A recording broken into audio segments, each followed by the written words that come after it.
Mark, go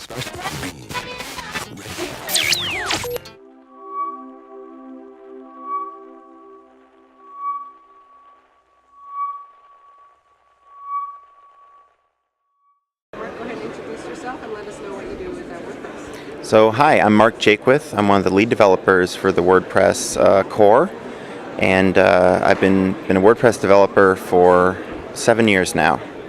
And I'm sort of a jack of all trades. I don't own many of the systems within WordPress, which is pretty good because there's not one thing that people come to me when it breaks. So I sort of jump in on lots of little things. I care a lot about copy, about usability. I'm not really a UX expert, but I think it's really important, so I weigh in on those issues as well. So what was one of your first contributions to WordPress? I know there's a plugin that I use from you, and I had to actually copy and paste it, to actually put it inside the PHP file, so it was just text only. So what was your first contribution? I believe I wrote my first WordPress plugin before I'd actually even started using WordPress, and it was a movable type URL redirector. So just to handle all the movable type URLs. A lot of people were switching at the time, and I needed it before I could even do the switch. So that was my first contribution, I guess. So maybe the first couple plugins were band-aids. They were things to kind of... Yeah, well, I would say my interest in switching from movable type and picking WordPress was I wanted to be able to fix things that sort of annoyed me, get in there and yeah, Band-Aids sort of fix the things that were annoying me, and annoyance is a good motivator for developers. That's how a lot of stuff gets changed. Okay, so I'd like to ask a couple questions. We know that you presented here. So can you tell us about your preferred way of working with a CDN? I mean, now there are several plugins that tie into the CDNs out there. Everybody's kind of vying for that new space and saying, oh, it's easy and site loading will happen better. Join us, and we have built-in CDN with postings. I mean, it can be kind of confusing. So I really like to use origin pull with CDNs. So that's where you are the canonical source for the data. So it lives primarily on your site, and you just point to the CDN, and if they have a cached copy, they'll serve it from one of the the geo points of presence.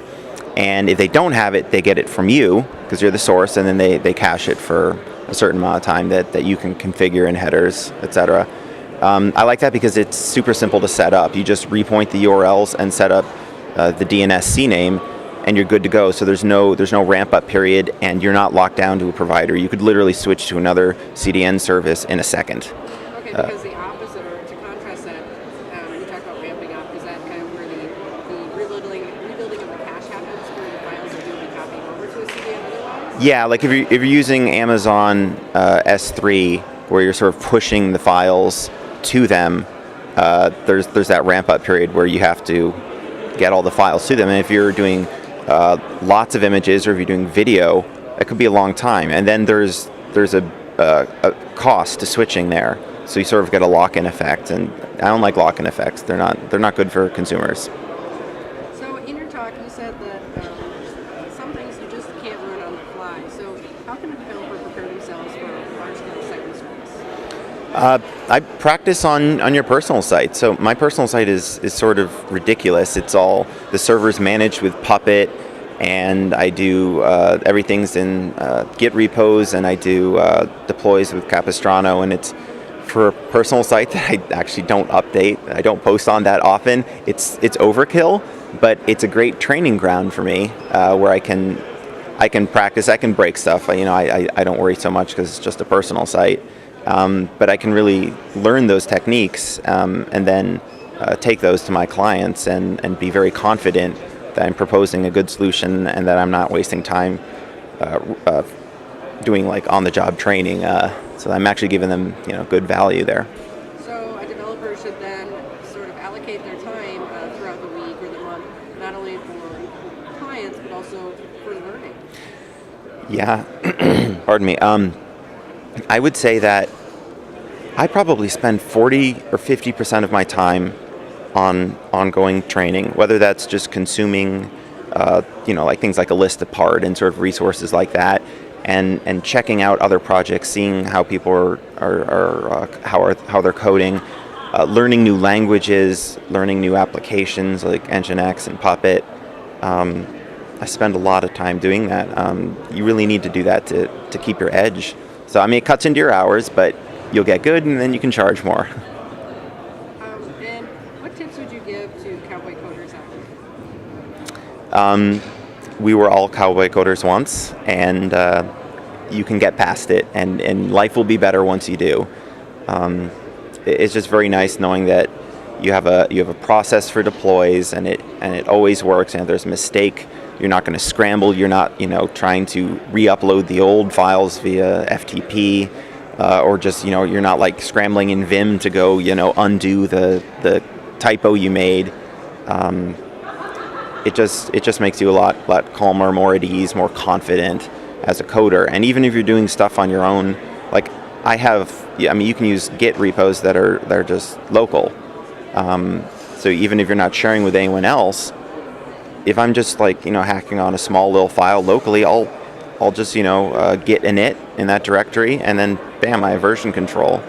And yeah. Do you think that giving up your cowboy ways had anything to do with starting a family recently? And is balancing work-life important now? More important? Yeah. So yeah, I guess in some ways, yeah, having a family makes you sort of grow up. So yeah, it's possible that sort of goes over. I mean, it's good even if you don't have kids. If you're a professional developer, you should have professional development techniques. What do you think WordPress developers are overlooking when working with this platform? They're overlooking a lot of our APIs, which, to be fair, are maybe not as well documented or promoted. But there's lots of stuff out there that people try and do on their own that we sort of handle, and we probably handle them in ways that are future-proof, that are compatible with other plugins, and are more secure. So I would just make yourself more aware of what's out there in terms of WordPress APIs, and try and use those whenever possible. Okay. And how did the security plugin session go? I mean, would you want to see that extended? Do you want to see more submissions? Were you able to convey to the audience, what was really going on with these plugins, or did you kind of? I heard from a couple people maybe you didn't want to disclose too much for fear that people were actually using them live. Yeah, we didn't want to disclose too much, and I spoke to some of the people afterwards, and I hope they'll follow up with me if they have real specific questions. I think one of the big challenges here is just education. The concepts are maybe a bit tricky to grasp, but all you really need to be aware of is the context where you need to do certain things to be secure, and once you get in the habit of doing them, it becomes second nature, and security becomes not something that you add on later. It just becomes part of it. You just do it as you code. It's built in. So you mentioned a list apart earlier as a learning resource. Are there some other tools and best practice websites you would suggest to new developers who are stepping into WordPress? I would try and follow all of the people who are WordPress core developers and contributors. So I mean the lead team, and then like the people like Nason and Otto and all those people who are it sort of goes out in layers from the inner circle. Those people know WordPress really well, a lot of them better than I do. So see what they're doing, and they'll point you to the best resources, because there are a lot of resources out there.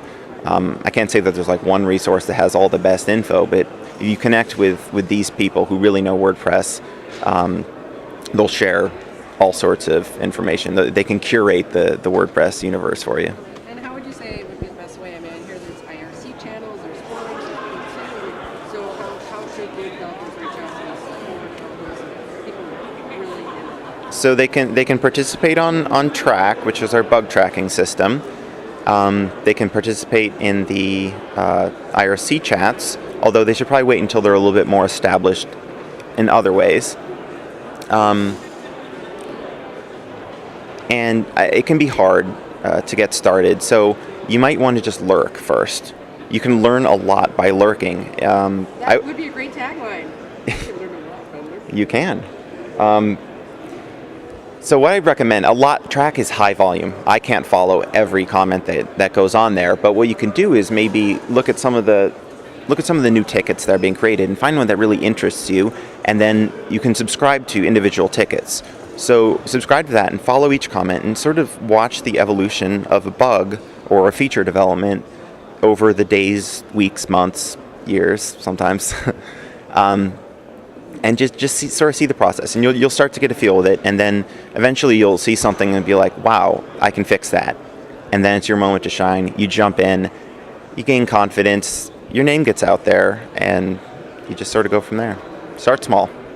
And so where can people find you online? You can find me at markjaquith.com, Jaquith, and that should have links to all my other points of presence online.